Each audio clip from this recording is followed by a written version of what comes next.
आप कौरवों तथा पांडवों की कथा तो जानते ही हैं। पांडवों के बड़े भाई युधिष्ठिर थे। वह इंद्रप्रस्थ के राजा थे। युधिष्ठिर ने वहां एक ऐसा महल बनवाया था जो कि बहुत ही सुंदर और अद्भुत था। उस महल की विशेषता यह थी कि उसमें जल और स्थल में अंतर ही नहीं दिखाई देता था। जल के स्थान पर स्थल और स्थल के स्थान पर जल के जैसा भ्रम उत्पन्न होता था। उस महल में किसी द्वार की ओर देखने पर ऐसा लगता था कि बाहर तो बहुत मनोरम दृश्य है, परंतु वहां जाकर पता चलता कि वह तो एक दीवार है तथा जहां द्वार दीवार जैसी दिखाई देती थी, वहां बाहर जाने का द्वार होता था। बहुत सावधानी रखने पर भी बहुत से व्यक्ति उस अद्भुत महल में धोखा खा चुके थे। राजा युधिष्ठिर ने एक बार राजसूय यज्ञ किया। उन्होंने इस यज्ञ में सभी राजाओं तथा अपने परिजनों को आमंत्रित किया था। सभी राजा उस अद्भुत महल को देखकर प्रशंसा कर रहे थे तथा चकित भी हो रहे थे। दुर्योधन भी उस यज्ञ मंडप में आया हुआ था और महल को देखने की इच्छा से वह महल में घूमने लगा। जब वह महल की सौंदर्यता को निहार रहा था, तब वह एक जल के स्थान को स्थल समझकर उस पर चलने लगा, परंतु वह स्थल नहीं जल था और भ्रम के कारण वह उस जल में जा गिरा। यह देखकर द्रौपदी ने उसका उपहास किया और यह देखकर वह बोली कि अंधों की संतान अंधी। इससे दुर्योधन क्रोधित हो गया। यह बात उसके हृदय में बाण के समान लगी। उसके मन में द्वेष उत्पन्न हो गया और उसने पांडवों से बदला लेने की ठान ली। उसके मस्तिष्क में उस अपमान का बदला लेने के लिए विचार उपजने लगे। उसने बदला लेने के लिए पांडवों को द्यूतक्रीड़ा में हराकर उस अपमान का बदला लेने की सोची। उसने पांडवों को जुए में पराजित कर दिया। पराजित होने पर प्रतिज्ञानुसार पांडवों को 12 वर्ष के लिए वनवास भुगतना पड़ा। वन में रहते हुए पांडव अनेक कष्टों का सामना कर रहे थे। एक दिन भगवान कृष्ण जब पांडवों से मिलने आए, तब युधिष्ठिर ने इन कष्टों को दूर करने के बारे में उपाय पूछा।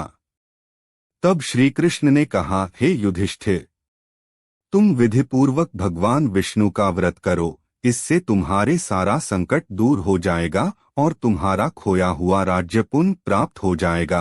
अनंत चतुर्दशी का व्रत भाद्रपद मास में किया जाता है। यह महाविष्णु की पूजा है। इस संदर्भ में भगवान श्री कृष्ण जी ने उन्हें एक कथा सुनाई।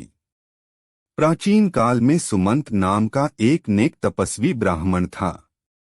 उसकी पत्नी का नाम दीक्षा था। उनकी सुशीला नाम की एक कन्या थी जो कि बहुत ही सुंदर और धर्मपरायण थी।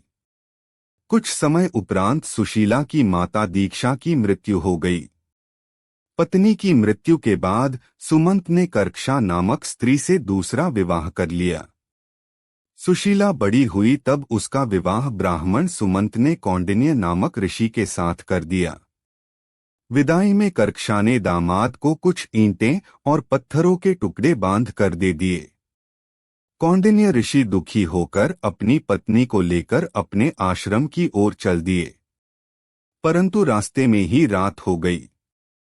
वे नदी तट पर संध्या करने लगे। वहीं वन में सुशीला ने बहुत सी स्त्रियों को सुंदर वस्त्र धारण कर किसी देवता की पूजा करते हुए देखा। सुशीला के पूछने पर उन्होंने विधिपूर्वक अनंत व्रत की महत्ता बताई। सुशीला ने वहीं उस व्रत का अनुष्ठान किया और 14 गांठों वाला डोरा हाथ में बांधकर ऋषि कौंडिन्य के पास लौट आई। कौंडिन्य ने सुशीला से डोरे के बारे में पूछा तो उसने सारी बात बता दी। उन्होंने डोरे को तोड़कर अग्नि में डाल दिया। इससे भगवान विष्णु जी का अपमान हुआ, जिसके फलस्वरूप ऋषि कौंडिन्य दुखी रहने लगे। उनकी सारी संपत्ति नष्ट हो गई। जब उन्होंने अपनी पत्नी से इस दरिद्रता का कारण पूछा तो सुशीला ने अनंत भगवान का डोरा जलाने की बात कहते हुए वह बोली कि यह सब भगवान अनंत के अपमान के कारण ही हो रहा है। पश्चाताप करते हुए ऋषि कौंडिन्य अनंत डोरे की प्राप्ति के लिए वन में चले गए। वन में कई दिनों तक भटकते भटकते निराश होकर एक वह दिन भूमि पर गिर पड़े। तब अनंत भगवान प्रकट होकर बोले, हे कौंडिन्य, तुमने मेरा तिरस्कार किया था, उसी से तुम्हें इतना कष्ट भोगना पड़ा। तुम दुखी हुए, अब तुमने पश्चाताप किया है, मैं तुमसे प्रसन्न हूं। अब तुम घर जाकर विधिपूर्वक अनंत भगवान का व्रत करो। 14 वर्षों तक व्रत करने से तुम्हारा दुख दूर हो जाएगा, तुम धन धान्य से संपन्न हो जाओगे। कौंडिन्य ने पूरे विधि विधान के साथ 14 वर्ष तक यह व्रत किया। इस व्रत के करने से उन्हें सारे कष्टों से मुक्ति मिल गई। श्री कृष्ण की आज्ञा से युधिष्ठिर ने भी भगवान अनंत का व्रत किया, जिसके प्रभाव से पांडव महाभारत के युद्ध में विजयी हुए तथा चिरकाल तक राज्य करते रहे। इससे हमने क्या सीखा?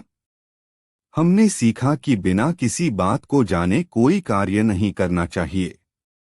यदि ऋषि कौंडिन्य अपनी पत्नी से व्रत की महिमा पूछते तो धागा नहीं तोड़ते और उन्हें दुख का सामना नहीं करना पड़ता। इसलिए बिना सोचे समझे कोई कार्य नहीं करना चाहिए।